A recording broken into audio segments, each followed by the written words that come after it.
Hi, I'm Nathan Silvers. I'm one of the original creators of Call of Duty, and it's been a big kind of selling point as I build my portfolio up and try to land a new job. I've been out for 18 months, but there's a lot of silver lining in that, you get time to reflect. And for me, I've been really putting myself out there, and I'm not a YouTube expert, but I have a lot of cool things to talk about. And so one of those is this Medal of Honor game.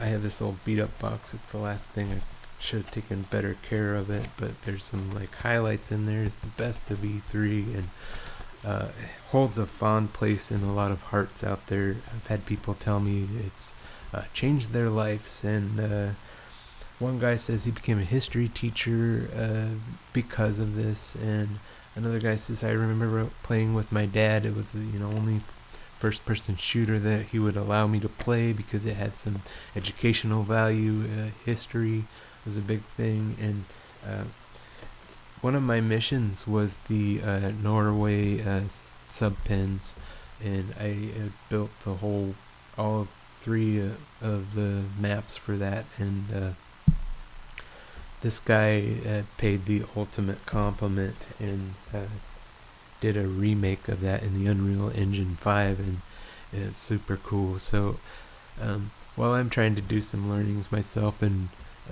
do this stuff online with my own project, I just had to have a conversation with this guy, and I have been thinking about the quality of my recordings. I've got this new microphone, and I'm trying to try out new video software, so I lost 10 minutes because the record button was grayed out. I figured it was recording, but uh, didn't miss much. It was a lot of kind of settling nerves and me doing my cringy intro. Hi, this is the such and such show. None of that matters. You're going to get into the meat and potatoes of this thing, and I hope you enjoy a conversation between two senior level designers talking about uh, industry stuff. And uh, I'm just going to let you go. This is Jos, and thanks for watching. Very cool and well-known games. So when I joined Crytek, Crysis 3 was just being released, and after that we were moving on to Rise Son of Rome, again where I got my huge first experience. Many games followed, including two VR titles like Grand Robinson with Journey. Robinson was supposed to be VR, so that was with a client of the PC for the Oculus. And also worked on Hunt Showdown. Wow. But at the time, the company was going through some financial difficulties, and many people were leaving the studio as well. And I felt it was also for me time to move on, and moved to Berlin in Germany, where I continued working now as a lead level designer on a VR title again. So But sorry. yeah, that's super awesome. And like, how do you find the time? For me, when I'm working, I have a hard time finding time to do something that I want to do. You subscribe to a company, and you have to go with the flow and do what the Mhm. company is doing, and you always have kind of in the back of your mind artistically something that you want to do. How do you find time to do that? Yeah, well, you kind of said it. Like, when you are being creative for work, it's still you're being creative to meet some vision or Yeah. to meet a deadline or something. You have to meet a certain requirement. And that also means that in my own time, I felt more compelled to work on my own stuff. Yeah. So throughout these years, I've been making little levels or joint modifications on existing games and working these little teams. Um, but yeah, where do you find the time after work? After wow, Yeah, that's yeah, crazy. it's hardcore. I Yeah. mean, obviously not throughout. There were times I also had to like work late, and crunch was at the time very much a thing. It's getting less. I mean, it's probably still a thing, but it's less now. Yeah. And whenever I had a free moment, I felt like, hey, I needed my own creative valve, like outlet where I could just Yes, put for my own sure. Yeah. Yeah. time, my own quality bar, and my own whatever in there. And yeah, that basically not pushed me, but that motivated me to work on my own project in my own time, usually on the weekends. Like throughout the week, you work on the stuff that's meeting again that game vision or some deadline, and on the weekends I would work on my own stuff, and that has continued honestly to this day. Wow. Yeah. That's cool. Yeah, for me personally, I got burnt out on Call of Duty, and I kind of was there where I could afford to do the after hours fun stuff, and eventually I sort of had to develop policy with myself. Like Hmm. once that 8 hour mark hit, try as hard as I can to turn that off. And Yeah. later on, I kind of went into the engineering side of things, and uh, I still feel like I work after hours, even though I'm not sitting at the computer doing stuff. It's up here. I'm thinking about how to solve these problems and what's next and all that stuff. But yeah, that's I mean, really hardcore. yeah, Is you raise a really good point there. It's just working like that also means setting boundaries, which I am terrible at, I have to say. But once I got to meet my girlfriend, that obviously, helps a you lot. have That to, helps a lot. yeah, that helps a lot. Like obviously, it's important to spend time together and to actually live life. And at one point, she even had mentioned to me, like, okay, you've been working a full week now, a full-time week of whatever, 40 hours, 40 plus hours. And how many hours are you spending outside of work working on your own projects? Yeah. And I said, I don't know, like 4 hours a day or so, and then we can maybe a bit more. So she said, okay, let's say another work week like that, like, or 20 plus 24 hours. So you're working up to 70 hours Yep. on the PC, working in some editor. I'm like, yeah, when you mentioned that, It's that's when it hit home. I was like, yeah, okay, I'm spending a lot of time on this. yeah, yeah. It's real Yeah, easy to yeah, do because you yeah, just absolutely. you start working and plugging away, and Yeah, before you know it, it's 2 in the morning, and you're just exactly, still exactly. going at it. Yeah, I yeah. just need to build one more little thing and tweak this and that, Mm. and yeah, Just a quick thing, but yeah. it's never a quick thing. No, You it's think it never. is, I mean, and I work fast, but it's still it's never as fast as you hope it would. You Yeah, always run into problems. You always run into snags along the way. yeah. Yeah, Well, that's really cool to hear from a fellow.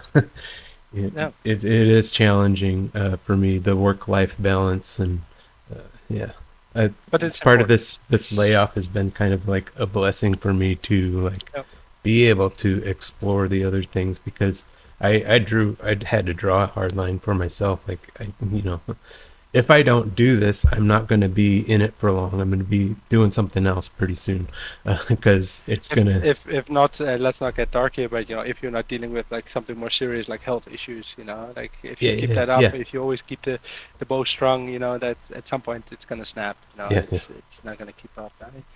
I mean, currently in a similar boat. Like up to October last year, I was working for PlayStation. They had started a new like mobile game development studio, part of PlayStation Studio Network. Yeah. But unfortunately, that had shut down. But Hmm. yeah, so unfortunately, I'm also currently in between jobs. But also, I actually also ended right before that with a burnout. So it's keeping and staying creative for a long period of time and delivering in under deadlines and Hmm. delivering, making up for other people's work. Sometimes that happens. It happens in every company where you just have to do a little bit more than what you can do, would like to do, or is even part of your knowledge or experience. So that can at some point really wear you down, and Yeah, yeah, that's what had happened for me as well.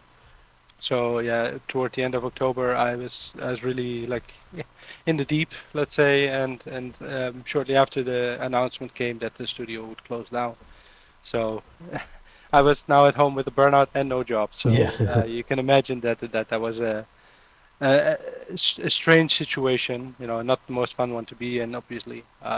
But as you said also earlier, this did give me the opportunity to reflect, to work on myself, to take time for myself, to take time for my family around me, and take care of the things in life. And not everything is about work. So that's something Yeah, that yeah. I sadly had to experience it in these circumstances, but it did, prove to be a wake-up call for me as well. It's a quality I've noticed in a lot of other veteran game developers. They usually have some sort of, it seems like, artistic expression outside of game development that they do. I have a buddy who plays drums. He's been doing Call of Duty for 20 years also, and uh, another plays guitars. I did an interview with Benson, and he's got Mm. like all the guitars in the background. That's his Yeah, thing. He that's goes to cool. Yeah, guitars, and um, personally, I haven't picked it up in a while. I play mandolin. It's an instrument. It's something to. It does something for the creative psyche. I wonder if you have yeah. something like that you do. Well, my Outside of game, gaming, my projects. what's your go-to? Okay, outside of, ooh, that's a difficult one because gaming is huge. Yeah, Whenever I'm not working, I'm also working on some project. So, but for example, I've been thinking about like doing my own video game. Remakes is one thing, but it has been done before. Some would say that, it's been yeah, done before. Why would you do it again? But it also is in a way a little bit comforting and a little bit safe in that sense that the game has been proven already, it has been done already, you can yeah, play it yeah, already, but now you can just like really let yourself go free with like how you want to make it now with new graphics or with a different engine, and yeah, really go all out on that. And so for me that has been a big thing as well, to be that creative outlet outside of work. So still digging in Unreal most of the time, but also beside that, the usual stuff outside, like spending time with my family, yeah, with my cats, with my girlfriend. yeah, yeah. But an actual particular or specific like other outlet that is not involving PC, I've yet to find. Oh, that's cool. Okay. I been wondering about that. There are some people, some of my Lego, if peers who anything. I work with, Lego. who I don't see that in them, and I'm like, how do you do this? I don't know. I can't keep up with you because you're so hardcore. You're so in it. Like, I Yeah, give up on it, but yeah, I still come back to it. It always calls me back. And stuff like this, that seeing you it's important. recreate something that I did a long time ago, it's like, okay, yeah, yeah, I'm on the right path. It wasn't until January when I got kind of a cool like level designer potential opportunity that I looked at, and I always kind of like hover over the apply button because I haven't done it for 10 years. It's been a long time, and it's a little bit scary. I know that level design is heavy. It's heavy duty. It's You heavy, you but don't just put blocks in a level anymore. You have to be a sort of mini producer for these yeah, things, and for you're sure. guiding. You're asking for things to put in there, and you're Mhm. putting it all together and communicating a lot, and uh, so it's definitely really scary, and I haven't done Yeah. it for a long time. So, Yeah, especially because also, coming from Medal of Honor as well, like I know that a level designer would pretty much do like all the geometry, most of the art, or most of the geo, in those levels. And now, if you want to do that, you would have to be a modeler. You have to be a material or texture artist. You have to be a technical artist, making sure that it runs. If you want anything else other than just the geometry, you probably want effects. You probably want all this stuff that usually was done by other folks. Now you would have to really be your own mini producer, as you said. But personally, I find uh, Unreal very accessible. It's basically a good game development kit all in one. Everything is in there that you could possibly want. And yeah, because of that, if you want to achieve something, you have to learn all those things. So I really had to get into the thick of it and really started like learning all these things, and trying, and tutorials, and now yeah. with a lot of help on AI as well. Not by actually having AI do the work, but still helping me with like figuring stuff out on if something breaks or Yeah, optimizing. it's a different world now. I'm trying to learn Unreal, and there's all these YouTube videos and things that we didn't have back in the day. No, I was yeah, talking about the just Duke try. Nukem 3D manuals that I used to read, and they were like this thick. I'd like to say they were this thick, and we had to read every page, and I you know, remember the Quake 3 manual as well. That was like this thick. And when I joined the game industry, I think Unreal 3 was still like a paid engine. I think you had to pay like a license of like $1 million, like to yeah, be able to make a game with it and to get the support from Epic Games. And obviously, it's now for free, but at the time, you still had to like pay like $1 million. So it's crazy back then. yeah. And my game that I'm trying to make is it's a remake of an arcade classic Tubin. Oh, You cool. remember that game? No. So in the late '80s, there was a game called Tubin, and it had 5 buttons. 2 buttons. Okay. One's paddle forward, and a pair is paddle forward, and a pair is paddle backwards. So you paddle forward with the right one to turn your tube right, and then or both to go full forward. And then there's Oh, cool. a throw the weapon button if you have a can that you've picked up. You Nice. can throw it at they're super simple objects, like they put like a twig in the river. You have to like throw a can at it to break down the twig so it wouldn't pop your inner Oh, tube. And it was just oh, so cool. much fun, and it's like something that I seen as something that's easy. I could cut my teeth on it, and so this is what I've been trying to work towards. And Sweet. I'm doing this thing that I learned about last year when I did my programming project. It's build in public, and it's a way to get public eyes on it and make noise. And so I'm going through the Cool. steps, and I just downloaded the water plugin the other day, and it's like, wow, it's really easy to draw a river that flows and has all these Yeah, like buoyancy and all things. that. There's Yeah, like, it's yeah, cool. buoyancy. You could make a boat real easy, and I was Yeah. like, oh, this game's already done pretty much. I drew a lazy river, and I'm gonna show it sometime, but there's like a lazy river and some physics objects that float Sweet. around in it. Yeah, it's cool. But Huh? Yeah. it's way different than before. Like I'm doing some stuff and I'm doing it with kind of beginner eyes. When I ask questions, I ask questions in Google. I have to kind of like go, well, I'm getting way too technical. Like I can literally like ask Google, how do I make a boat game that be as stupid as possible, and the Yeah. answers come. It's like, Really. wow. Yeah. And Yeah. so it's been I really mean, fun to go through that. And yeah. with Yeah, the with support and involvement from the community and the marketplace and Epic Games themselves as well, for Unreal specifically, is huge. You can download or buy and download many assets.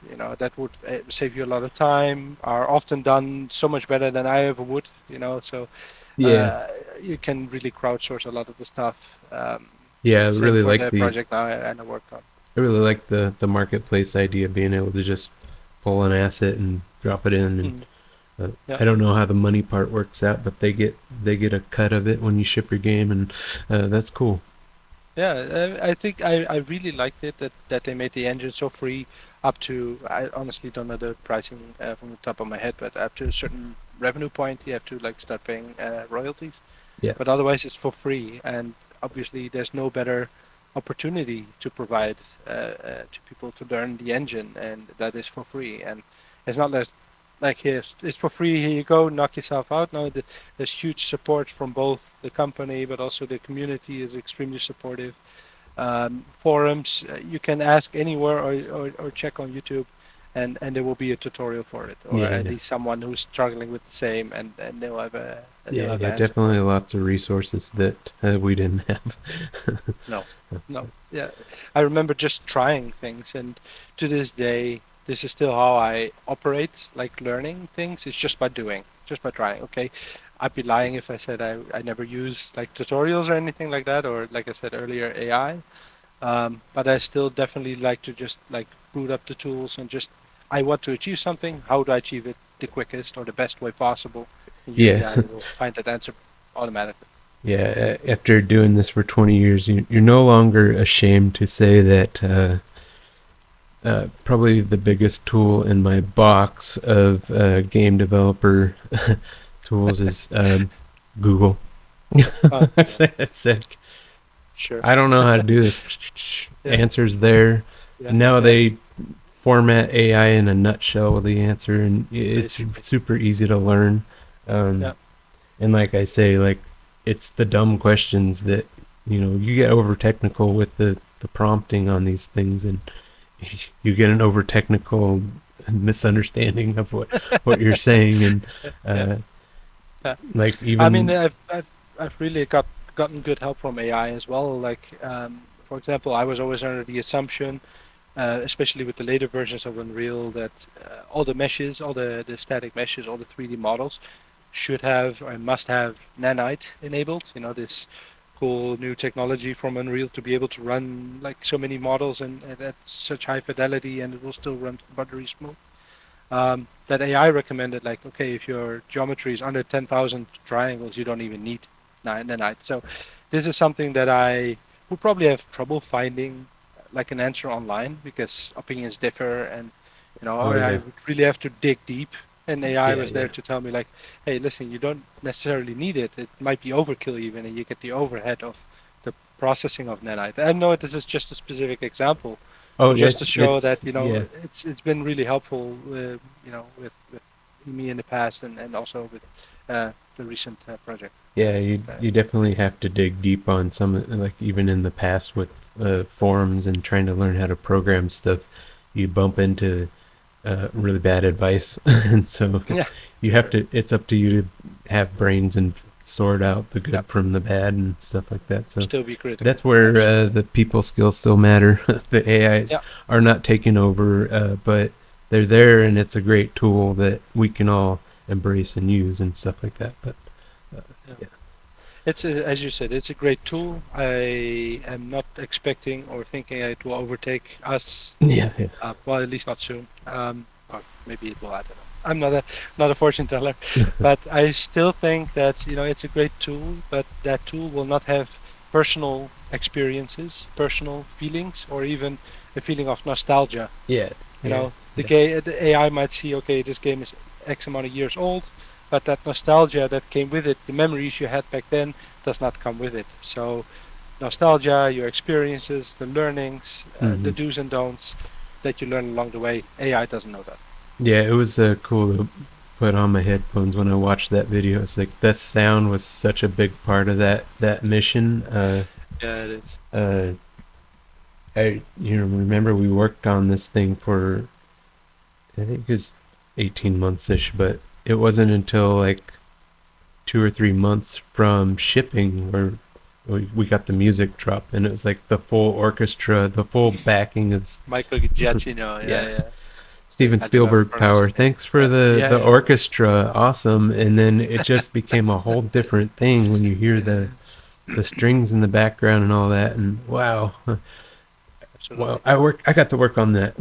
So Yeah, yeah. That breaks the whole thing together. And honestly, that soundtrack is so boss. Like still to this day. And when I started posting my previous video 3 years ago, I used the Medal of Honor main theme.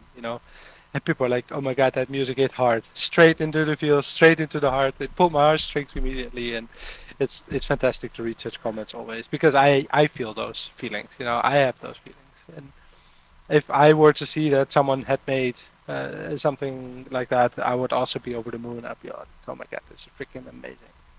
Like, again, you cannot imagine like how it feels like that. I actually get to talk to the person who yeah, made that level, that made such an impact on my life, yeah, yeah. and you know It's and cool. I I think had no idea it was you, honestly, that it was you who worked on it. I could have, if I had done my research beforehand, I guess, but I didn't, and I just loved the mission because it it changed up the expectations so much yeah, on shooters overall, not even World War II shooters, but especially just shooters, because it was up to then, it was just, let's say, mindless shooting. You just kept on shooting, take out the enemy, and do an objective, move on.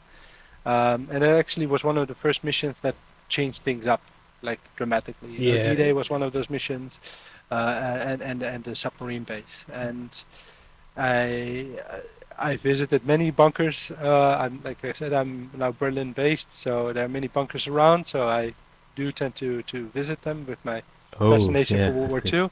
So I got a lot of like inspiration from that and feel out of that, and I thought I need to combine the two together. I had really fond memories of the game, the level, and again my fascination that I really wanted to blend the two, and this was a perfect match. And added bonus as well, it was not a mission where you had to shoot, because what I did not necessarily want to do is like start building a whole Have to do like the game full engagements and all experience. that. Exactly, because as cool as that is, and who knows, maybe I will in the future. It was definitely beyond the scope of what I was looking for. I was looking for making a cool environment.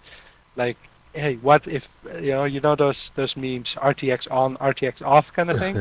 What if the level had RTX on this, and 23 years later, how would it feel? Would it still feel the same? Um, it, this is what's my angle as well. Like, it still has to feel the same. It still has to still have the same events, and as if you were playing it 23 years ago, just with a lot better graphics now. And that's just because time passed. Yeah. So it was a really cool level to work with as It's a well. Really brilliant determined. portfolio piece that people don't even get it when they first see it. They're like, "When is the remake coming out?" And uh, but Yeah. it's a real good way to grab attention, and I applaud that. I'm trying to do my Thank own you. stuff to like get out there because this is where it's at now. You spend if you're on LinkedIn or anything, it's just like post after post. Like I'm so depressed. I put in 1,000 applications and I didn't get anything, and Yep. I do not want to exist in that space. Actually, in the States here, we have unemployment and they will support you for 26 weeks and, help you like have an income. And uh, Yep. Yes, I that's get that. something that I've burned through. And even after that, I don't care. I'm not going to go there to where I'm griping about how bad it is and all this. This is an opportunity and it's the right space to be in. Yep. And if anything we do accomplish here in this is like some developers' minds need to like update. Like this is a privilege that we get to even do this in the first place. And Mhm. so like let's get scrappy. Let's get out here and show us your work. Show us, this is an Yep. opportunity to stop spending time doing all those applications. They're not going anywhere. Start elevating your profile and Yep. do these smart things, and to be able to latch on to something that is familiar, that people know that you're not only going to get the support from uh, your developer friends, but fans of the game. That's super Mhm. awesome. That's Yep. a good angle.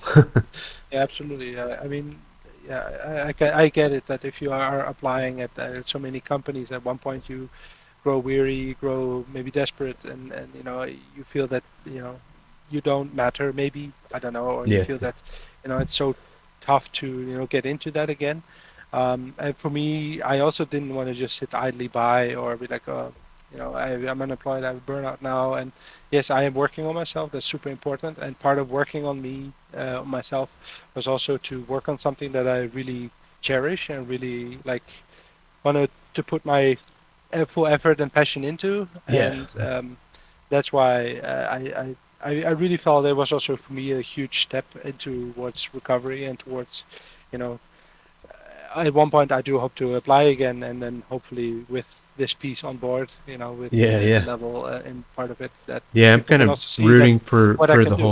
whole industry. It's really bad right now, and Yeah, I yeah, think yeah, that absolutely.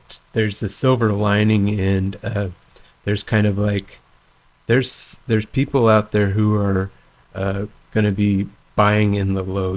Things go up and down, and it's the ones who are buying in the low when it's bad who are still Mm, scrapping and fighting. Those are going to be the ones who are richly rewarded. Uh, and opportunities and yeah, uh, there's a lot of passion driving this thing, and people like you and I are doing what we want in this time, and there's a different kind of energy that comes from that. You don't yeah, it passes the financial gains and profits and all that stuff. It's really cool to be in. yeah. So I want to put I a mean, bright let's highlight on that with these videos. Like there's something different that there's a different reason that we do this. exactly like. I mean, yeah, in the end, we're still, we're in the business, we're there to make money in the end, but Yeah. for us, like developers, like say the workforce, let's say the work grunts, we don't do it for the money. Or well, we do like to get paid, but we Yeah. are not in it for It takes return care on of the bills. investment and You know. capital and all this stuff. Like this is great on business level, but us developers, we would love to make really fun and cool stuff, Yep. and yeah, so we're not in it for that sort of angle, and I think the game industry overall, like in the broader sense, is realizing that now. Like these huge investments, huge titles. At one point, you need to get that money back, and if the money is not coming back, yeah, at some point you're just Yep. running at a loss. So Yeah. that's why, as you said, these smaller companies, I hope that they really prove really cool concepts, and they are actually indies. In my opinion, is where it's starting, or not starting. Yeah, it's It's really where it's cool at to right now. see all the. Yeah, I'm a big subscriber on all the indie devs. I watch these little, new ideas. Like I'd seen one Yeah. with a frog that had to jump in the shadows of the world, and it was like he was Oh, that's trying to cool. be undetected. I was like, that's so cute and cool and Yeah. and charming. I see all these stuff come out of indie devs, and I really like it, and that's a space that I could live in too. But yeah, there's a lot of cool things happening. I really COVID-19 was terrible, but Mhm. there was a big push on remote work, which is something that I want to do because I'm trenched in with my family. I got 2 kids going into high Same. school pretty soon, and Cool. I don't want to say you got to go move to LA or some Mhm. other city to for us to get by. I want to stay planted here. If I have to go work down the road at the grocery store, that's what I'm going to do for my family to stay here. But Yeah. I also want to work on these games. So Mhm. uh, I saw COVID as there's a silver lining in that, and that everybody in the world got to do remote work. And Yep. so I'm hoping that somebody out there's putting this together. And uh, if there's a One of remote one of company the that's best things hiring, that get me on there. I'll go double time on this stuff. But uh, yeah, yeah, it's that's definitely one of the better things that came out of the whole COVID period. yeah, Is that many people that got actually a start in the game industry or got hired in game industry because everyone's sitting at home playing video games. Video games need to be made. Video games are huge now. Let's start hiring people. And unfortunately, like after about like 4 or 5 years now, is that we're starting to see the negative results of that. Like so many people got hired in the industry and so much money got pumped into it yeah, that somehow needs to get made back, and yeah, and they often didn't. So that ended up with people being let go, studios being closed, yeah. and whatnot. So yeah, that's extremely disappointing. But definitely, remote work was one of the better things. I'm also been working remotely since 7, 8 years now. So no, no, wait, it's not been that long since COVID. It's 6 years. So yeah, six years or so, and it's been great since. Like I really enjoy working remotely. Yeah, cool. Yeah, yeah. It's been awesome talking to you, man. Likewise. I actually am using a different software, and I don't even know if we got this, but it's okay. I'm, I got to talk to a Must do person, and that. that's like Same. the whole core of this is for to talk and meet you, like another a senior level designer. it's a it's an honor for me. Like you, Likewise. And I you're actually big big meant time. to ask you, like, looking back at what you've achieved over so many years and over so many titles, and like also looking at like your tool engineering career, which do you enjoy more? It's one of those questions I get you. I'm sure you get a lot, and it's Well, probably a I hard mean, one to like answer. I've been saying, like January, I got the spark to do the design stuff, and I've always had it doing tools. And even at one point, middle of my career, or middle of my tools engineering stuff, I uh, I had kind of like I wanted to go back, and I thought that we could carve out a role that was like technical level designer, one who could That go and exists. be in the trenches and also like work on the level editor, uh, you know, or in tools that were being built. And, work on the the little odds and ends, those were the pieces that were often missing, and I kind of wanted to get back to that space. But Mhm. for me, I going into tools engineering was because I was spending so much time actually doing that while my job was to be doing these levels, and I was having a hard time like Gelling the two. decoupling the things and Decoupling. So yeah. yeah, and making sure it was okay with peers and stuff because it was never approved work. It was like Mm. I'm gonna spend 2 or 3 hours this day and do this tool stuff, and it was kind of like rogue Nate, like doing his own thing, and I didn't like that, and it was more and more tools, less and less level design, and uh, Right.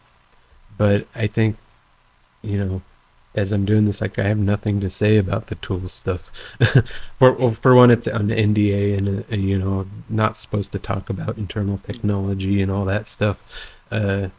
But really, there's nothing I can. There's no like trophy tool moment. I don't get to go like, look at that's what I did on That's what that I did. game, and Yeah.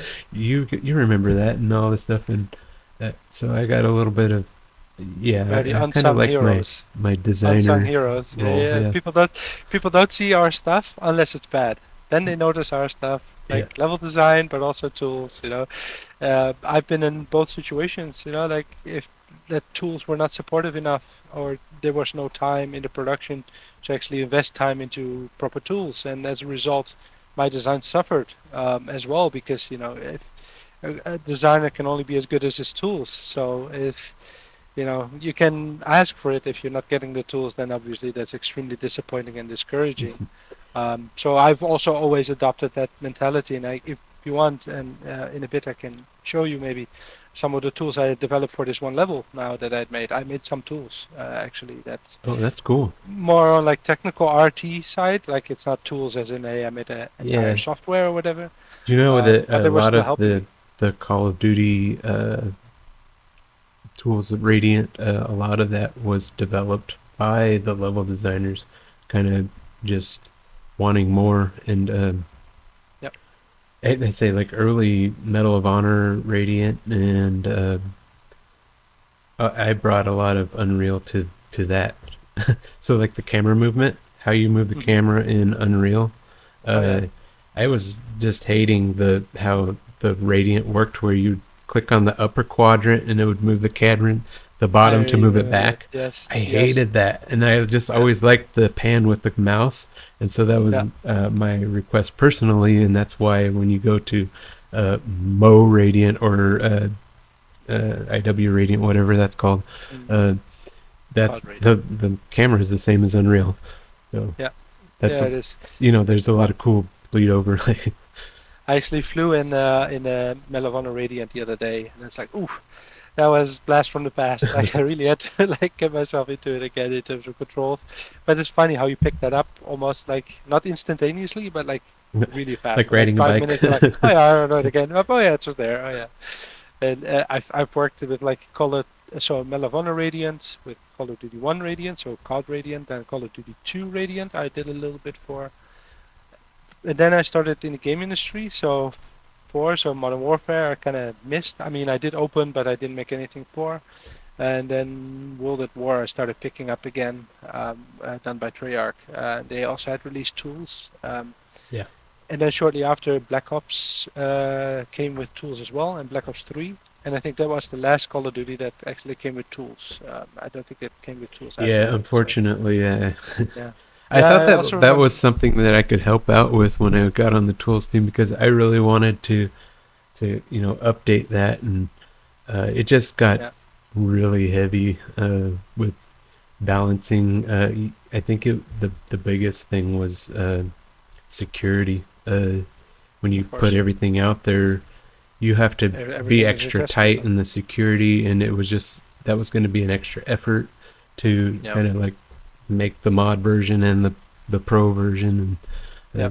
the internal tools got really good, but the And people, it's always extremely difficult to convince, especially higher ups, like, hey, this is important. Like to give it to the community so we can actually at some point train new developers, for yeah, our studio. But it's somehow very difficult to explain and to convince them, like, hey, it's important to invest in your tools to, not just proprietary, but also give it out to the community. And Yeah. because in the end, it is still going to be a matter of cost. You're developing your tools for internal, but also now external, which also have to go through probably some user experience, some sort of UI flow and support and all that. You need to document all of this, like Yeah. where you could probably leave out some document internally. You just, hey, go ask this guy. I'm sure he knows.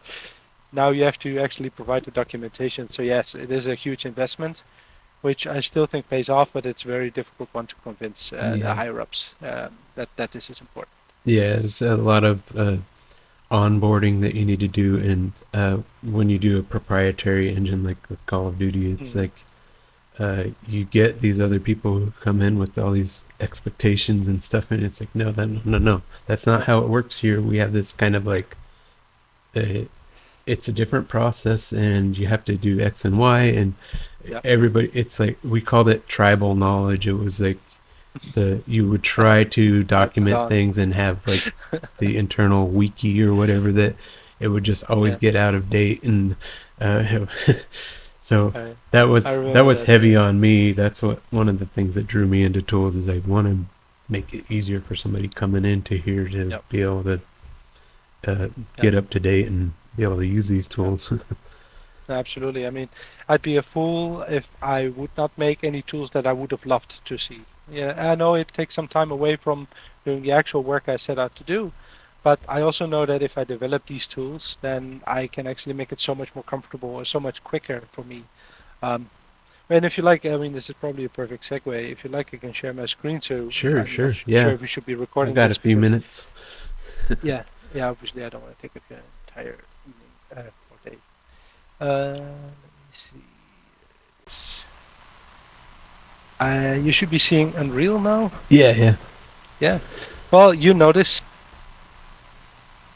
seen it in and out, except this is in Yep. Unreal already. Yep. So a few years ago, there was another group that had set out to create Medal of Honor as well for Unreal Engine. And they had developed tools to decompile or to use these like source maps and then turn them into FBX files, so like 3D models. Yeah.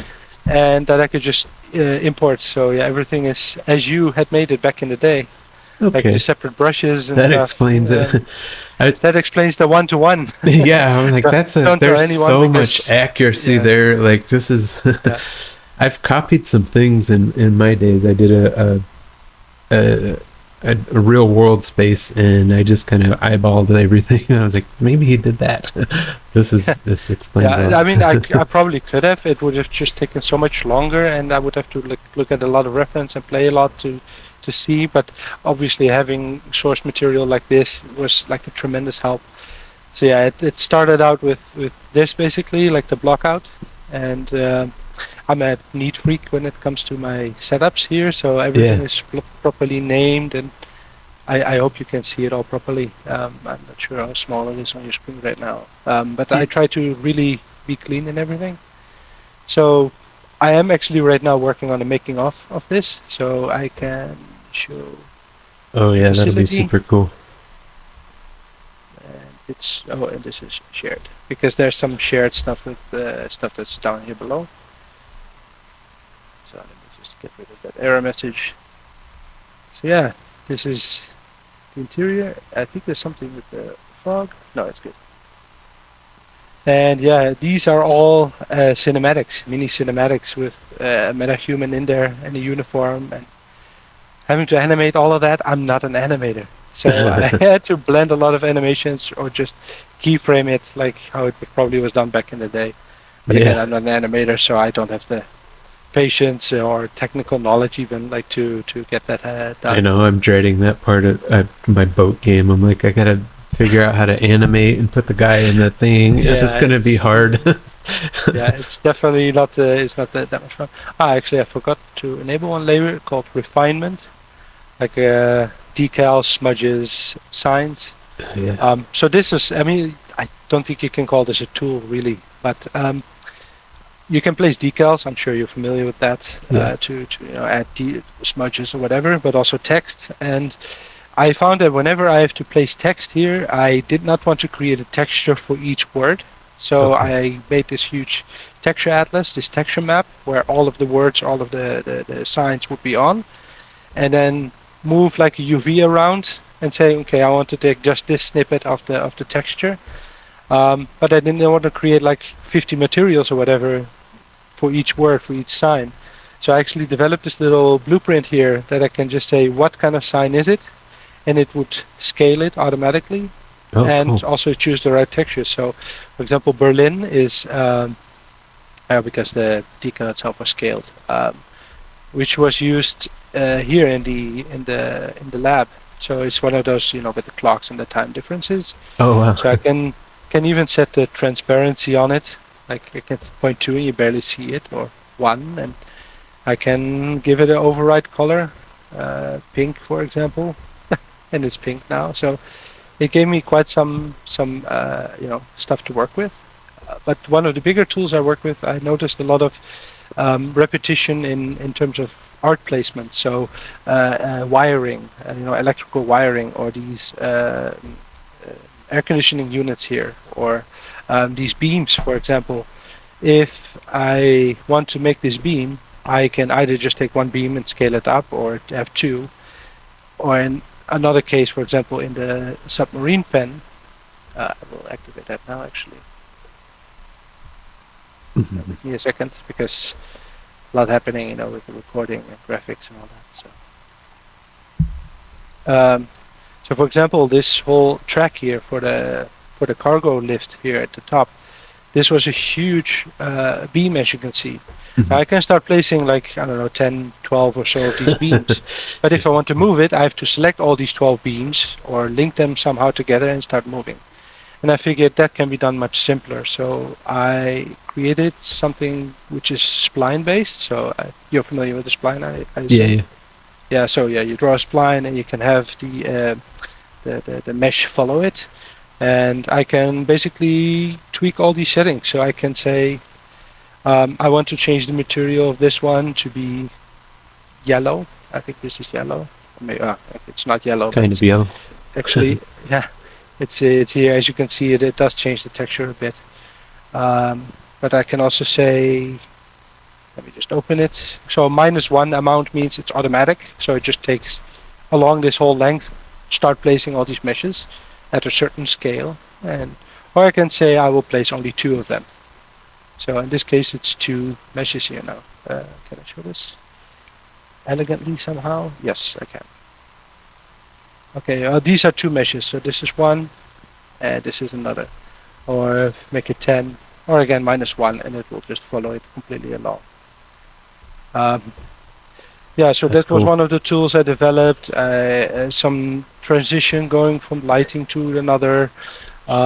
Dev tools to enable facility layers. So when you're inside the submarine pen or outside, so instead of going into the levels and start enabling them all manually. So it's all these little things that I started to change, to make my life a little bit easier.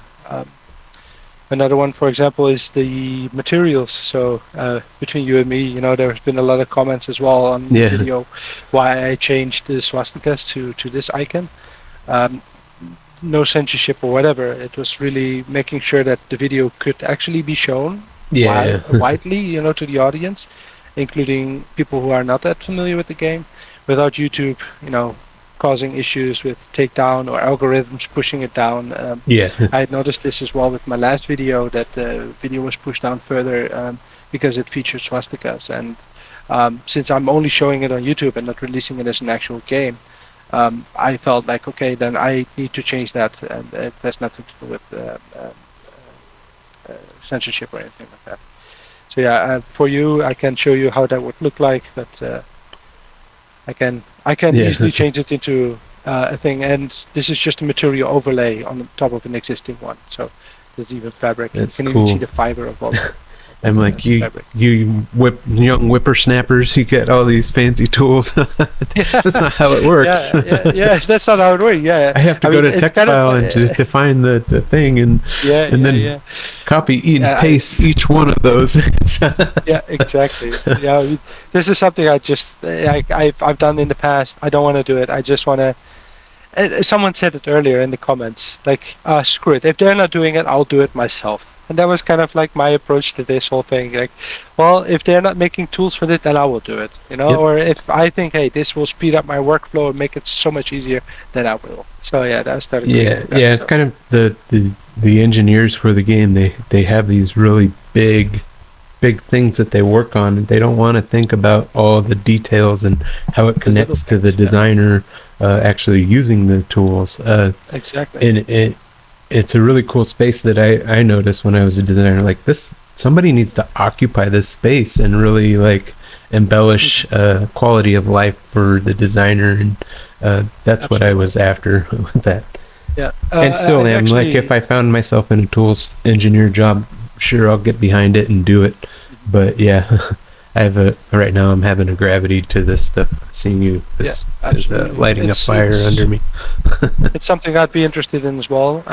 Maybe even like a technical artist job, but that also involves a lot of optimization, which is not something that I really revel in or really super enjoy, especially if you have no clue what is causing the performance impact to begin with. So Mhm. it's a lot of, for me, unfortunately, still a lot of guesswork unless I really heavily dive into it.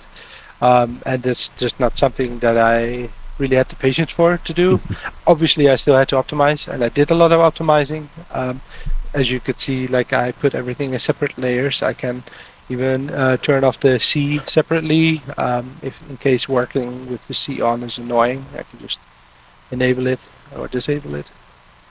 I But see yeah, that you have snow in there. I think I forgot that it was snowing when I built this level, and there's no snow on my my version. yeah, because I realized that like it's part of the the whole Norway campaign, and you start the mission outside, outside the base. I mean, you know that you designed it, Yeah, and then all snow, and then I remember that you came out and there was no snow, and that's awesome. only thought of that recently. Like, hey, wait, shouldn't there be snow? So I started all That's this cool. adding the snow in, and I thought that was quite a nice addition, I think, to the level. Yeah, Yeah, it's cool. yeah. So yeah, a lot of stuff that I worked on. I mean, I also this is probably the third iteration you're looking at right now. I This has been going over for a good year, not like non-stop, non over the year, but like spread out.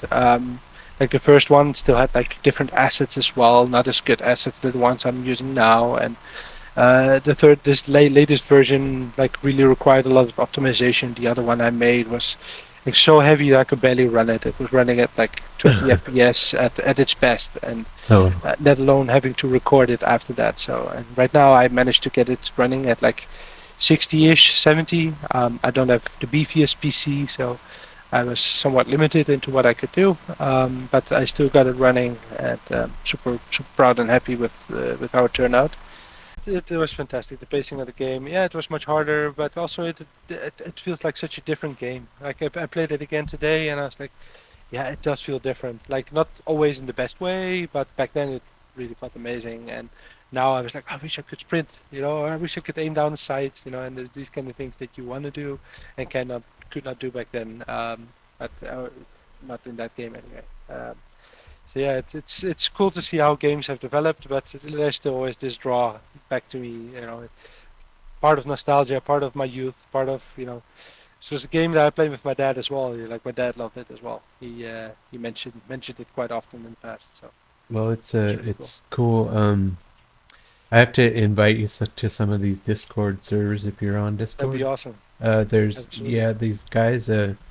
They've actually invited me to come in do like voice chat while they're doing Twitch streaming of all this Oh, cool. stuff, and I popped in there one day and just had a chat with these real people that are out there still playing Nice. Medal of Honor, and it's been a really cool experience for me. When I'm working, I'm heads down. I don't worry about what people are talking about. It's 1 week of looking at reviews and obsessing and going, "That's a cool thing," and then it's on to the next thing. So it's Yeah, been cool to yeah. kind of bask in I know what you mean. the I've been there. presence Yeah, of yeah, fans I've and been all there. that. It's seeing getting it back is amazing, especially after such a long time. And again, if someone else were to post something of mine like I had worked on years ago, I would be over the moon. Yeah, Like yeah, I would be super honored, and yeah, I would probably invite them for a call as well. yeah. So And I hope you get the to experience this too. It's really cool. Thank you so much, and thank you for the call, Nate. It was just really amazing. Yeah, It even was if it great talking doesn't to you. actually record, because I don't know It did how not to use record. this software. No, I actually about That's really cool. 15 minutes in, I kind of like put my own Okay. video recording software, so I got at least later Okay, yeah. half of. No worries, no But worries. Oh, cool. I well, still get to talk to you, and that's in the end what mattered. So yeah, for me yeah, anyway. So yeah, that's cool. thank you so much for the call. I wish you the best of luck in your interview. Yeah, you Knock too. it out of the park. I'm sure you will. Yeah, Just say I made Call of Duty, and it's an instant hire. yeah. No, that's not how it is anymore. No, no, All right, yeah, sadly not. all All right. right. Thanks. Well, best of luck and Yeah, take care. you do. See Bye. ya.